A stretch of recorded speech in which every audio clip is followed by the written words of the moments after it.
It's no secret that cybersecurity is a growing threat these days. And unfortunately, one of the things that they're targeting is social media accounts. Why is this happening? What can you do about it? And why does it seem that nobody's really responding to cries from the wilderness for help? We'll talk about that today. Welcome to Tech Topics brought to you by Cybervenger. We help keep small businesses stay protected and compliant with cutting-edge cybersecurity and IT solutions. Okay, so Meta, Twitter, X, Pinterest, Instagram, all these social media systems, they are an integral part of the modern era. People base their social lives on them sometimes. Businesses certainly exploit them heavily. In fact, about a year ago, there was a story in the newspaper about a Park Ridge business that makes macaroons, and they would take Instagram photos of the macaroons, and they looked quite lovely, and they'd post them. They were driving something like 80% of their business through their Pinterest account. And what happened is some sleaze bucket managed to break in there and held the account for ransom. Well, why not just create a new account, right? You can't move all your followers over, okay? Well, why not just call Pinterest and tell them you've been hacked or file an abuse claim? Sure, okay, maybe they'll be down for a couple of weeks, but, at most, right? At most. Well, as it turns out, there's nobody to call. Nobody at Pinterest gave a crap, and they never actually got their account back. Good on them for not paying the ransom, but the attack was devastating to that company. They lost 80% of their business for months. And as I understand, they're still trying to rebuild it with a new account. Now, there are some things you could do to protect yourself, but once you've been breached, and on your Facebook account or your X or your whatever the heck that you have, you're generally on your own. We've had a lot of people call us for help as cybersecurity companies saying, hey, our Facebook has been breached and we can't get back in. Can you help us? And of course, our answer is no. We can't. It's not that we're cold-hearted and we don't understand the play. Believe me, I understand how serious this could be for some folks. Their entire livelihoods could be based on their social media account. The problem is we have no control whatsoever, we being the cybersecurity companies of the world, we have no control over what social media companies do. Further, those social media companies as a whole, again, individual exceptions may apply. I'm not trying to say any specific company is doing this because I don't want to get sued by them. But as a whole, the industry is very neglectful of the user security. They don't push things like two-factor, which they almost all support it. They don't really force the users to do that, which they should. And when there is a breach, they offer no help.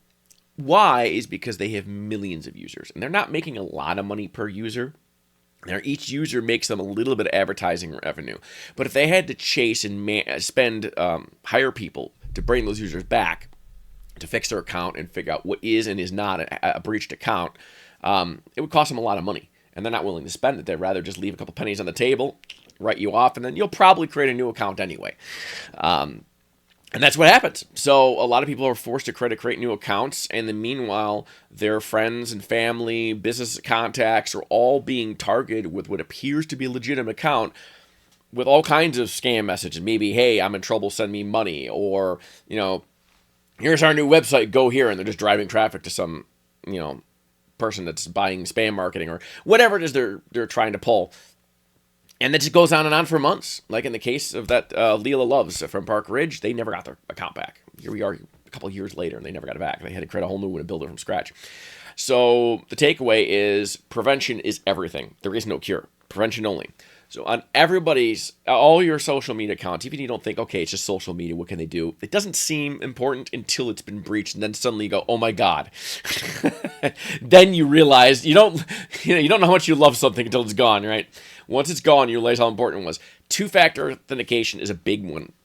Sometimes it's kind of convoluted to dig through the menus, but that's one thing a company can help you with is prevent your breach in the first place, to help you choose good quality passwords, to help you set up two-factor authentication, that sort of thing.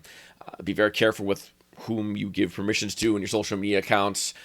But beyond that, there's not a lot that can be done to protect them until the social media companies do a better job of investing in protecting their own users. It's a kind of a trade-off because one of the other defenses you could do is make sure you put things like your phone number and your address and better identification in there. That way you could prove that it's really you by providing information. But then you have that information in your account, and the bad guys can get that information and use it to further target you for other identity theft scams. So it's a trade-off there, right? But certainly two-factor authentication is probably the thing to do with your social media accounts. And it makes it more difficult to guess a password and get in. And then don't reuse that password elsewhere. Change your password every year on a social media account. And that's really all you can do. Just be aware of how vulnerable your social media account is. If you have a business that depends on, say, your Instagram account or LinkedIn post or whatever it is you're running, you may want to think about where you spend your advertising dollars. Try to, at least in my opinion, I think it's better to own your marketing assets. Get your own website. If you're going to pour advertising dollars into something, pour advertising dollars into your website rather than a social media account you have zero control over. If your website gets hacked, you can call the hosting company, and you're paying them every month, and you can just stop paying them, and then they'll know that it's you.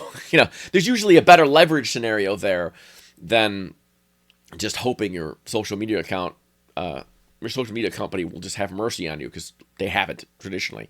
They've done a very bad job of that.